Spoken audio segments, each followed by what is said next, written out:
Hey everyone, welcome to another edition of Island Ripple. We are here at the rooftop bar and lounge at the beautiful Bellevue Hotel. And I'm here with a young lady who will be giving us some pivotal information about a part of our health that we did not think possible. But before we get into this interview, be sure to follow us on all of our social media platforms and to subscribe to our YouTube channel, Cut TV. I am being dressed and accessorized by Wings of Love at the Dream Plaza in Rodney Bay. So let me introduce the person that I'm going to be talking about trans fats. Let us welcome Miss Lisa Hunte from the Ministry of Health, Wellness and Elderly Affairs. Welcome to Island Ripple. Thank you for having me. Okay, so everybody now, we're into the whole health thing. We need to be healthy. We want to work out. We want to eat right.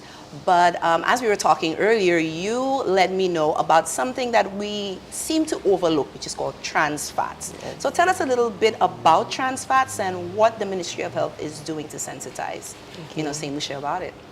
So trans fats is a type of fat that is man-made. Let me backtrack a little bit. Yeah. It's actually the natural one, which is found in ruminants, like in cow and sheep, but it's a little bit, and this one is not very harmful. Okay. But we have what you call industrially produced trans fats. Okay. This is where man tamper with vegetable oils and try to make it more saturated, more solid at room temperature. Okay. And this process has made, this processing makes the fat very bad for health. Okay. And so we are consuming it on a daily basis, and some of us don't even know that we are consuming it. So today we are going to share some light on how it can affect our health, and so that people will be aware of where they can find trans fats. Trans fats. Now that trans fats is something I've seen on labels. Yes. And then I would ignore. I'm like, oh, that's just another fat. So what makes it bad? What makes it a really bad fat to consume? Okay, so it's like the process is where they take vegetable oils, which is the healthier oils, and try to make it more saturated, where they add hydrogen. Now, I don't want to get too technical, but they add hydrogen to it to make it more solid. And so this fat is used for a lot of the packaged foods that we consume. So that helps it to stay stable. It increases the shelf life of, say, for cookies, those biscuits and cakes and stuff. So they're able That's to a lot of stay. snacks, and I'm a snacker. This is not good. They're found in so many foods. Wow, okay. And so you may see on the label that it says zero trans fats, because, the world has been on this quest to remove trans fats from our foods since they found out it was so unhealthy for us. So you find the manufacturers will put zero trans fats. However, it doesn't mean that there's no trans fats in the food. So let me explain. Yeah. So you may see on the label, if a product, let's think of biscuits. So let's just say 2 biscuits is a serving. 2 biscuits, right? So a serving, 2 biscuits, if in those 2 biscuits there is 0.5 grams of trans fats. The FDA says it's okay to put zero trans fats because it's less than 1 gram. Oh. Yes, so it's acceptable. Okay. However, how many people would open a packet of biscuit and eat only 2? Not many, no. Exactly. So if you have now consumed 4 of those biscuits, you now have to add the 0.5 plus the 0.5, which makes it 1 gram. Yeah. So there's no 0 grams in there. Wow, that's so amazing. It is important that we read labels. But even with the labels now, they are finding tricks. On the labels, you will see it has something like PHOs, or partially hydrogenated oils. That's how I've seen that as well, yeah. That is the main source of trans fats in our diet.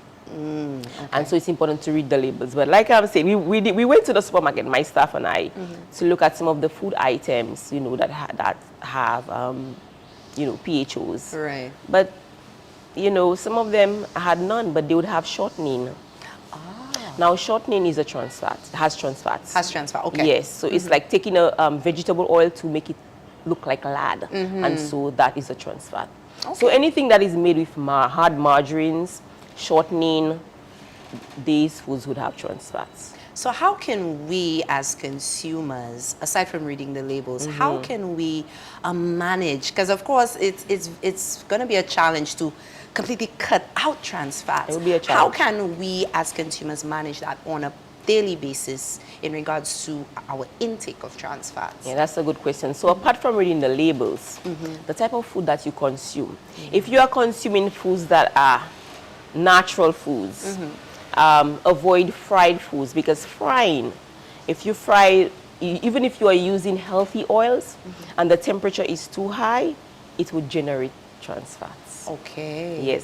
If you are using the oil over and over again, it will generate trans fats. So you find that fast foods, you want to stay away from fast foods because they will have trans fats. Well, that So will be a challenge for many of us, especially in the wake of, you know, the food truck rush and that sort of thing. 'Cause that's a lot of fast food. It's like the way we are consuming food is like convenience food, fast foods. So we have to go to basics and eat our healthy foods. Frying is something that we like to do and something that, of course, a lot of the fast food areas offer. Yes. So you're saying that when we fry things at a high temperature, it generates that. Yes. Oh, okay. Alrighty. So in regards to this new knowledge, or I would call it new knowledge because a lot of us didn't really know. Yes. What is the Ministry of Health doing? What are the activities that are coming up to sensitize St. Lucians and, of course, the rest of the Caribbean and the world about trans fats and the importance of managing them? Okay, for the month of November, we will be having a media campaign, and also we'll be doing some education sessions at schools, at wellness centers. We also will be doing some education sessions in the community, but we will be using social media, media houses, you know, to have interviews, radio interviews, so that we can educate the public on the negative effects of trans fats and what are trans fats and how they can know that the food that they consume have trans fats. Okay, so you made mention of, we've spoken about frying. I know the new thing now is having air fryers. Is that effective? Is it like a good alternative to using the oil? Because a lot of people have that. Because is it that some of those air fryers use a little bit of oil? It is a healthy alternative. I mean, I use it.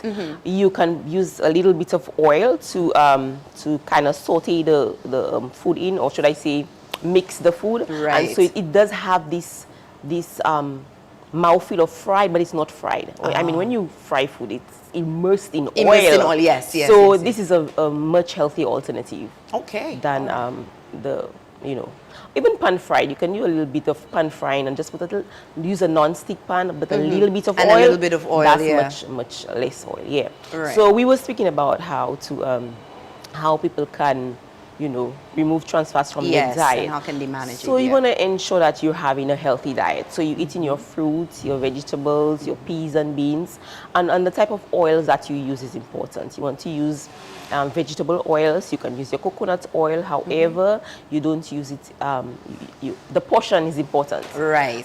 You know, in our culture, when we say something is healthy, people think like any amount is okay, but you know, still have to have the portion control. And so, you know, just ensuring that we avoid fried foods, we avoid fast foods, eating out. You know, we need to go back to basics and cooking our own food because we know what's in our food. You know, we know the amount of fat that is in there, the type of fat that is in there. And sometimes people don't want to hear that, but that's the answer. Yeah, you know, going back to our real food, because packaged foods, what are in those foods? You know, packaged processed foods, I should say. Processed. They have gone through so much processing that they are unrecognizable.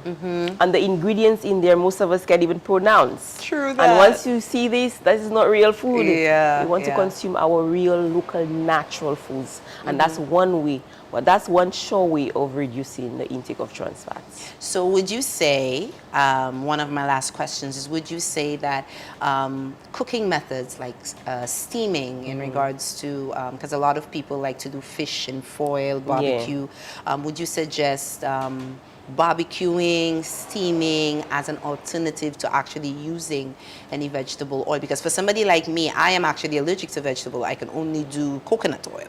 Yes, so Allergic soya to bean. oil? Yeah, I've so never heard like that. soya bean, anything soya bean, I cannot have it. So a lot of, well, what I use is coconut oil. Yes. And I will admit sometimes I use a little too much. So now that I know, I will be better at that. But would you say that steaming and Steaming. barbecuing and that sort of thing is better? You know, barbecuing has its downside. So I would say steaming, grilling, baking, but still the baking, if it's on a very high heat, it can still generate a little bit, but it's lower. Right. It's lower. So steaming, grilling, broiling, baking, Yeah. you know, these are healthy alternatives. So tell us, what are the consequences of consuming trans fats, the way that we actually consume it? If we continue eating the way that we are eating trans fats, the consequences of that is that it clogs the arteries. It increases the bad cholesterol, which is LDL, and it decreases the good cholesterol, which is HDL. And what can happen from that is increased heart attack, increased cardiovascular diseases, increased coronary heart diseases, and so it increases death. Wow. And it has been seen all over the world. And not consuming trans fats is that it will be saving lives. So especially premature deaths from those diseases that I mentioned, Right. it will be literally saving lives.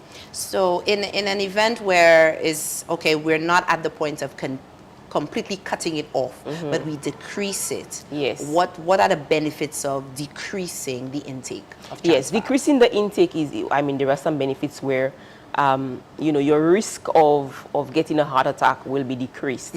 For example, taking 5 grams of trans fats per day can increase your chance of getting a heart disease by 25%. Wow. Okay. And a donut alone can have 5 grams of trans fats. A donut. Yes. One donut. Yes. Oh, yeah. Okay. So you can see how taking in trans fats is so detrimental to our health. And so we know by just cutting back on what we are consuming can save lives and, you know, prevent people from dying, literally. And it has been seen in countries, over the world where they have removed trans fats from their food, that they have saved millions of lives. And maybe next time I can actually show, you know, the data, the statistics, because it is appalling. So it is definitely something that we in St. Lucia need to be do. educated about and actually do. Yeah. So in regards to our children and, you know, what's available in the schools for them to consume, how can parents really manage what the children, you know, consume in that light? And what are the effects of trans fats on children as well? This is a very good question. You know, we have been trying to make our schools healthier and even trying to remove the high sugary drinks. And this is compounded by the junk that is being sold at the schools, the chips, the biscuits, what else do they have there? I mean, Lots of snacks. All those packaged unhealthy. snacks contain trans fats. Okay. And so when the children consume those snacks, they are increasing the chances of getting the heart disease just like an adult. Just like an adult. Yes. Wow. Okay. And you know, it may not manifest itself right now, but you know, heart disease can take a while and it can start from childhood. Studies have shown that it starts from childhood, the way the children can eat. And so it starts, so when your arteries start to get clogged little by little by little by little, and when it cannot take any again, then, you know, it stops. Your heart stops because the flow of blood cannot pass through. Because of that, it's like debris in a pipe. You know, like a pipe keep getting debris. So that's how the plaque is being deposited in the arteries. And so our body cannot metabolize or break down trans fats. And so what it does is that it clogs the arteries. And that's why it can cause death. So definitely parents need to for pay attention. children, we need to be and be healthier so with their careful, snacks. yes. And so we need to make our schools healthier. We need our children to eat healthier because they may start having heart disease earlier than the adults. Yeah. Looking at some of the foods that we commonly consume in St. Lucia, For example, breads. Our best friend in the world. If the breads are made with shortening, and you know, St. Lucians buy a lot of bread. They consume bread every day. So that means our bread consists of trans fats. If the breads are made with oils, healthy oils, then they're fine. Yeah. But if they're made with shortening, guaranteed that they have trans fats. So we really need policies that will speak to changing the way that we prepare our foods and what goes into our foods to make us healthier in St. Lucia. What would you like our viewers and listeners to know in regards to how do we get in touch, how do we get more information from you all, and how do we get in touch with the campaign if we want to be involved, or if we would like to be, we would have the campaign come to our communities and stuff. How do we get in touch with you? Yes, so for anybody who would want us to contact us or to be part of the campaign, they can reach out to us at the Ministry of Health. They can call 468-5359, and then we can assist with you know, meeting that need.